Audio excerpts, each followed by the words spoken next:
আমার হাজব্যান্ড নিজের বাসা রেখে কেন শ্বশুরবাড়িতে ঈদ করছে? আমার কি শ্বশুর শাশুড়ি নেই? আমার কি শ্বশুর বাড়ি নেই? এই ধরনের এত এত প্রশ্ন আপনাদের এসে জমা হয়েছে। রোজা আর শোভানাকে ঈদ শপিং করার জন্য আব্বু আম্মু কত টাকা দিল এবং কি ঈদের আগের দিন শেষ সময় এসে আমরা আরো কি কি শপিং করলাম, রোজা আর রোজার বাবা কোথায় বেড়াতে গেল, সবকিছু নিয়ে আজকের পুরো ভিডিওটি সাজিয়েছি। আশা করি আজকের ভিডিও জুড়ে আপনারা যদি আমার সঙ্গেই থাকেন আমার শ্বশুর বাসা সম্পর্কে সব ধরনের প্রশ্নের অ্যান্সারই কিন্তু পেয়ে যাবেন।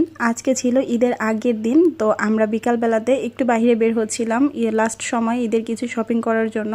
রোজার জন্য জুতা কিনতে হবে, সেই সাথে সুবহানা বাবুর জন্য একটা ড্রেস কিনতে হবে। তো আব্বা আম্মু বলছিল যেহেতু তোমরা শপিং করবাই, তো আমরা কিছু টাকা দিয়ে দেই, তোমাদের প্রয়োজন মতো কিছু কিনে নিও।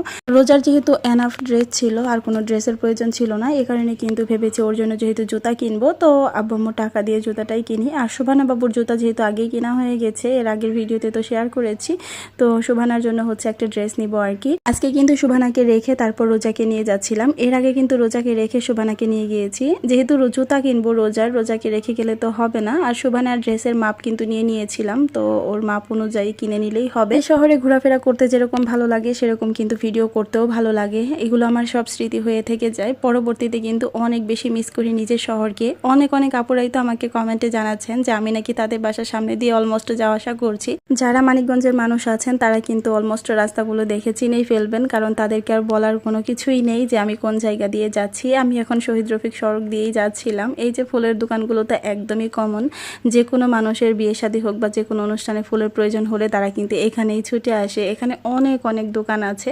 আমি শপিং করতে যেতে যেতে আপনাদের প্রশ্নের অ্যান্সারগুলো দিয়ে দেই। আমার আসলে শ্বশুর বাসাও আছে, তবে শ্বশুর শাশুড়ি কিন্তু নেই। রোজার বাবারা 5 ভাই, রোজার বাবা সবার ছোট, রোজার বাবার একটা বোন আছে।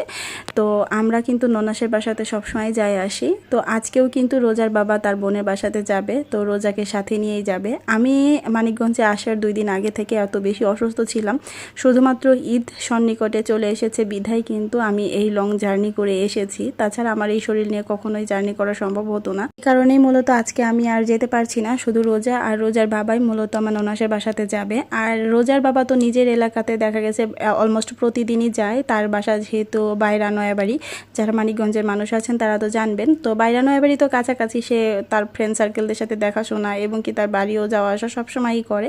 তবে আমাদেরকে নিয়ে ওইভাবে যাওয়া হয় না, কারণ ওই যে সুবহানাকে নিয়ে জার্নি করাটা একটু ঝামেলাকর হয়ে যায়। আর আমার শ্বশুর শাশুড়ি যেহেতু কেউই নেই, সবাই সবার মতো নিজের আলাদা সংসার।